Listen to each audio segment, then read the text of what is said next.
አንድ የሾርባ ማንኪያ የጥርስ ሳሙና በአንድ ጠርሙስ ኮካ ላይ በመጨመር ጀምሩ። አሁን ጠርሙሱን ይዝጉና በደንብ ይምቱት። የጽዳት ዕቃ አምራቾች ይህንን ሚስጥር እንዲያውቁ አይፈልጉም። ምክንያቱም ውጤታማ ገንዘብ የማያባክን በቀላሉ በቤቶ ስለሚሰሩት። አሁን ጠርሙሱን ይክፈቱና ወደ መቀላቀያ ውስጥ ይገልብጡ። ከመጠን በላይ እንዳይገነፍል በጥንቃቄ ያፍሱ። የተለመደውን የቤት ውስጥ ለስላሳ መጠን 200 ሚሊ ሊትር ይጠቀሙ። የሚቀጥለው ንጥረ ነገር የዕቃ ማጠቢያ ሳሙና ነው።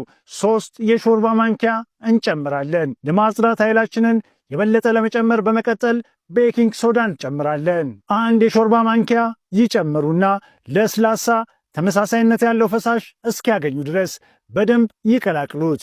ቤኪንግ ሶዳ በጣም ጥሩ ከሆኑ የጽዳት ግብዓቶች አንዱ ነው። የማይለቅ እድፍን ያስወግዳል፣ ጠንካራ ቆሻሻን ይዋጋል። ይህን አስደናቂ ድብልቅ ካገኙ በኋላ ውድ በሆኑ የጽዳት ምርቶች ላይ ገንዘብ አያወጡም። ለማስቀመጥ ያንኑ የኮካኮላ ጠርሙስ ወስደው ክዳኑ ላይ ትንሽ ቀዳዳ አድርጉና ድብልቁን ወደ ውስጥ በመመለስ ተጠቀሙ። አሁን ማጽጃው ተዘጋጅቷል። እንፈትነው። ይህ ቆሻሻ ብቻ አይደለም፣ በዘይት የተቃጠለና የጠቆረ ድስት ነው። ለማጽዳት የሚቻል ይመስሎታል? ስፖንጅ ላይ ትንሽ ያፍሱ። ምንም ውሃ አያስፈልግም። ወዲያውኑ አረፋ እንደሚወጣ ተመልከቱ። አሁን ቆሻሻውን ብቻ ይጥረጉ። ያለምንም ትግል ሲጠፋ ያያሉ።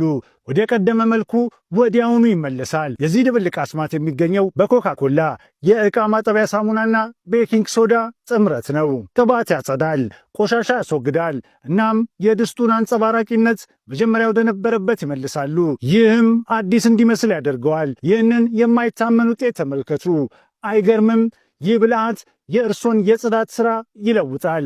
በተለይም መጥበሻዎቹን እንከን የለሽ ማድረግ። አሁን የእርሶ ተራ ነው። ይህንን በቤት ውስጥ የተሠራ ማጽጃ